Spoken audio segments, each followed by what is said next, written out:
I've always sort of filed Pride and Prejudice in my head as, Uh-huh.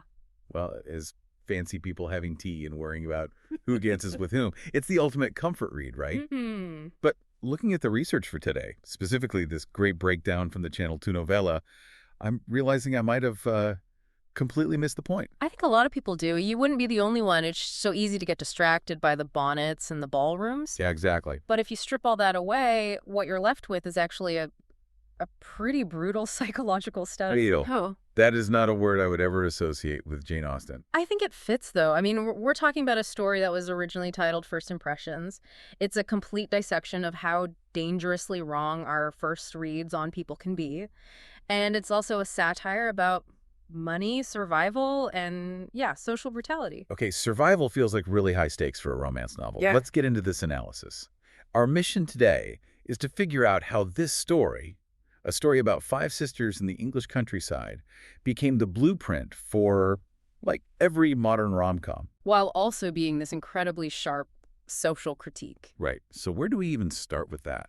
We have to start with the crisis. And it really is a crisis. We have to look at the Bennet family not as, these quirky characters, but as people who are genuinely facing financial ruin. Right, the Bennet family. You've got Mr. and Mrs. Bennet and the 5 daughters, Jane, Elizabeth, Mary, Kitty, and Lydia. And the clock is ticking for them. Loudly. And to really get the tension, you have to understand the economic reality of the time. The source material highlights this concept of entailment. This is the legal thing that always confuses me in period dramas. Mm-hmm. Can you break it down? Why are they basically facing homelessness if your dad dies? Simply put, the Bennet estate, it's locked into a legal agreement. It has to stay in the male line. And Mr. Bennet has no sons. No sense. So the moment he dies, the house, the land, all the income, it doesn't go to his wife or daughters. It just vanishes. It goes to a distant male cousin, a Mr. Collins. So if Mr. Bennet drops dead tomorrow, Yeah. Mrs. Bennet and the girls get Nothing. Next to nothing. They lose their home, their social standing. They'd almost certainly fall into poverty. Wow, that completely recontextualizes Mrs. Bennet. I feel like in pop culture, she's always the punchline, this shrieking, neurotic woman who's just obsessed with weddings. But given the stakes, she's actually the only one reacting rationally to the disaster. The source describes her as vulgar and frivolous, sure. But her obsession with marrying off her daughters, that is not just vanity. It's a survival strategy. She knows that if she doesn't find a wealthy husband for at least one of them, they are all doomed. Meanwhile, the dad, Mr. Bennet, is just chilling in his library. Mr. Bennet is such a fascinating case of checked-out parenting. He's incredibly cynical. The analysis points out that he realized years ago he'd married a woman who wasn't very bright. He calls her insensate. Ouch. And he spent the rest of his marriage just using sarcasm as a shield. He's ignoring the crisis and letting his wife do all the dirty work of matchmaking. Which brings us to the inciting incident, the fresh meat. A wealthy single man moves into the neighborhood. Mr. Bingley. For the Bennets, this is like a stimulus package just arrived next door. He takes over the Netherfield estate, and Mrs. Bennet immediately targets him for Jane, the oldest and, well, the prettiest daughter. So we get to the first ball. The whole community meets the new guy. And Bingley is a hit. He's like a golden retriever in human form. Happy, rich, loves everyone. But he brought a friend. Enter Darcy. Who makes a splash in the complete opposite direction. A massive splash. He's even wealthier than Bingley, taller, better looking. But within an hour, the entire room just hates him. He refuses to dance. He stands around looking bored, disdainful. He is pride personified. And this is where he crosses the line with our protagonist, Elizabeth. Bingley tries to get Darcy to dance with her, and Darcy delivers that line. She is tolerable, but not handsome enough to tempt me. And he says it loud enough for her to hear. Yes. Ouch. I don't care what century you're in, that stings. It absolutely does. And this is the moment prejudice just locks in. Elizabeth is smart, she's witty, she has her own pride.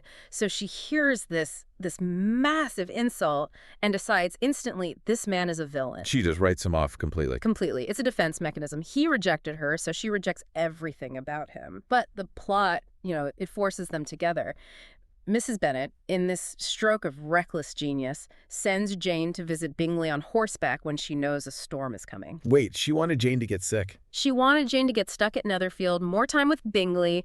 Getting a cold was just the price of admission, and it works. Jane is bedridden at his house, and Elizabeth has to go and take care of her. So now Elizabeth is trapped in a house with the one guy she absolutely hates. And this is where the dynamic gets so interesting. Elizabeth is busy just loathing Darcy, but Darcy...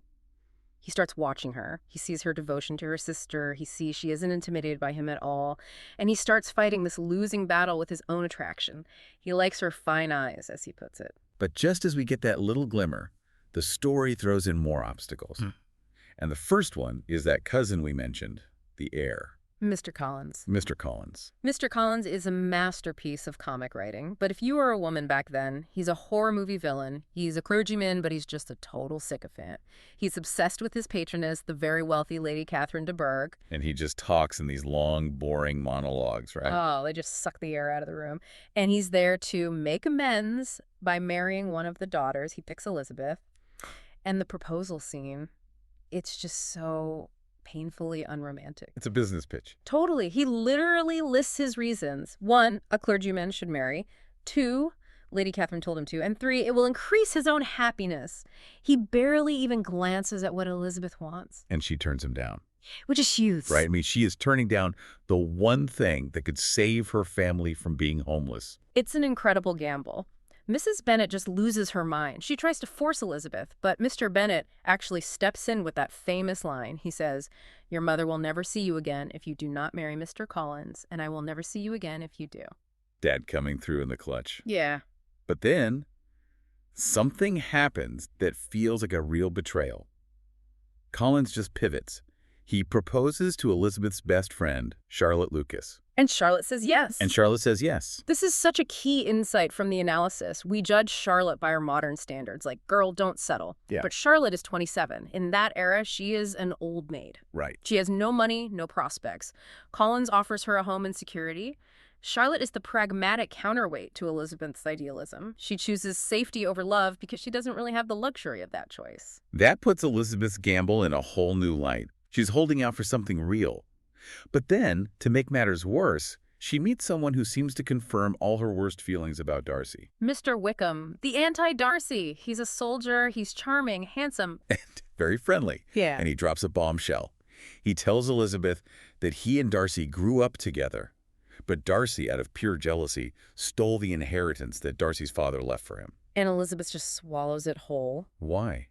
She's supposed to be the smart one. Because of confirmation bias. Wickham is telling her exactly what she wants to hear. She already thinks Darcy is an arrogant jerk. Wickham's story just provides the evidence. It validates her prejudice. So now she has a crush on the victim, Wickham, and a burning hatred for the villain, Darcy. Which brings us to the turning point. Elizabeth goes to visit her friend Charlotte, who is now living near that rich patroness. Lady Catherine de Bourgh, who happens to be Darcy's aunt. Of course she is. Small world. Very small. So Elizabeth is dealing with Lady Catherine, who's just an absolute snob, grilling her about her upbringing, when Darcy shows up to visit. And this leads to the big disaster. Elizabeth finds out that Darcy was the one who separated Bingley and Jane. He ghosted her sister by proxy. He did. He convinced Bingley that Jane didn't really love him and that the Bennet family was just too embarrassing to marry into. So Elizabeth is fuming. She is ready to tear him apart. And at that exact moment, what does Darcy do? He proposes. Talk about reading the room wrong. This is the absolute climax of his pride. He tells her he loves her, but he frames it as a struggle. I love you against my will. I love you despite your terrible family and your lower status. Please marry me. It's like the original negging.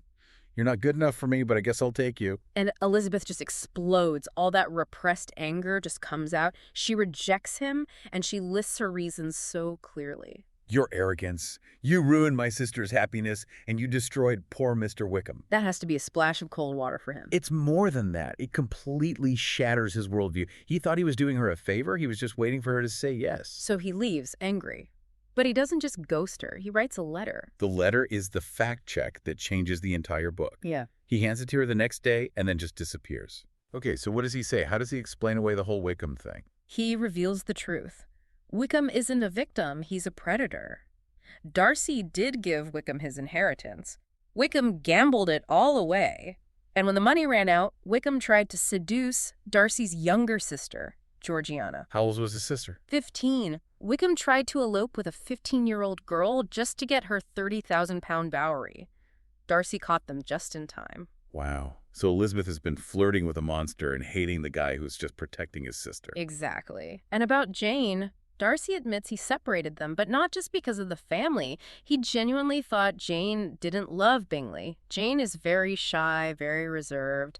Darcy misread that as indifference. He thought he was saving his friend from a loveless marriage. This flips everything. The source mentions this is the moment Elizabeth's prejudice falls away. She has to face her own vanity. Yeah. She thought she was such a great judge of character, but she was totally blind. It's a huge humbling moment.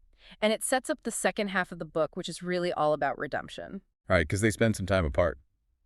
Elizabeth goes on a trip with her aunt and uncle, the Gardiners, who, we should note, are working class but super normal and nice. An important contrast to the crazy aristocrats. Yeah. Yes. They end up touring Derbyshire, and they visit Pemberley, Darcy's estate. Now, why is this house tour so important? It always feels a bit like an episode of MTV Cribs. It's environmental storytelling.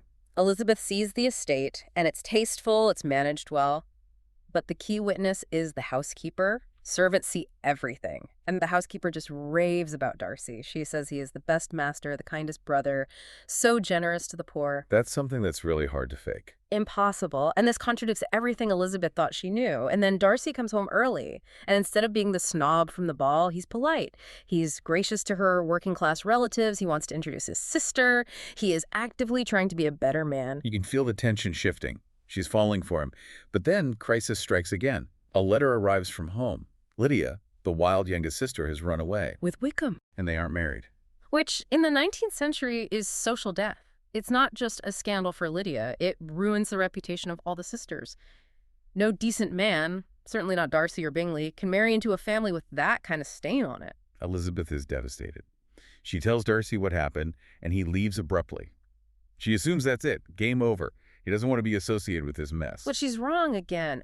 Darcy doesn't run away. He runs toward the fire. He goes to London and dives into the underworld to find them. He does what her own dad couldn't do. He finds them, and he realizes Wickham has no intention of marrying Lydia, so Darcy bribes him. He pays off all of Wickham's massive debts and buys him a commission in the army, basically purchasing his enemy as a brother-in-law just to save Elizabeth's reputation. And he tries to keep it a secret. That's the most significant part. He doesn't do it to buy her favor. He does it solely to protect her.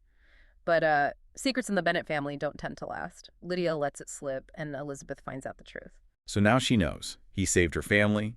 He swallowed his pride and paid off a scumbag to save her. This clears the path.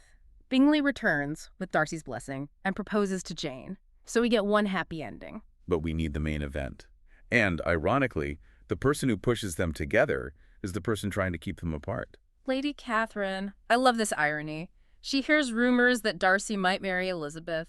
She storms into the Bennet house and demands Elizabeth promise never to marry him. And Elizabeth stands her ground. She tells this powerful aristocrat to back off. Darcy hears about this, and he realizes Elizabeth didn't say no. If she actually hated him, she would have told his aunt, "Don't worry, I wouldn't touch him with a 10-foot pole."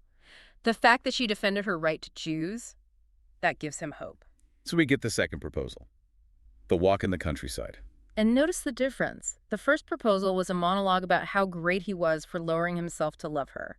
The second one is a dialogue. He thanks her. He says, "You showed me how insufficient were all my pretensions." He acknowledges that her rejection transformed him. They're finally equals. Exactly. They both had to change.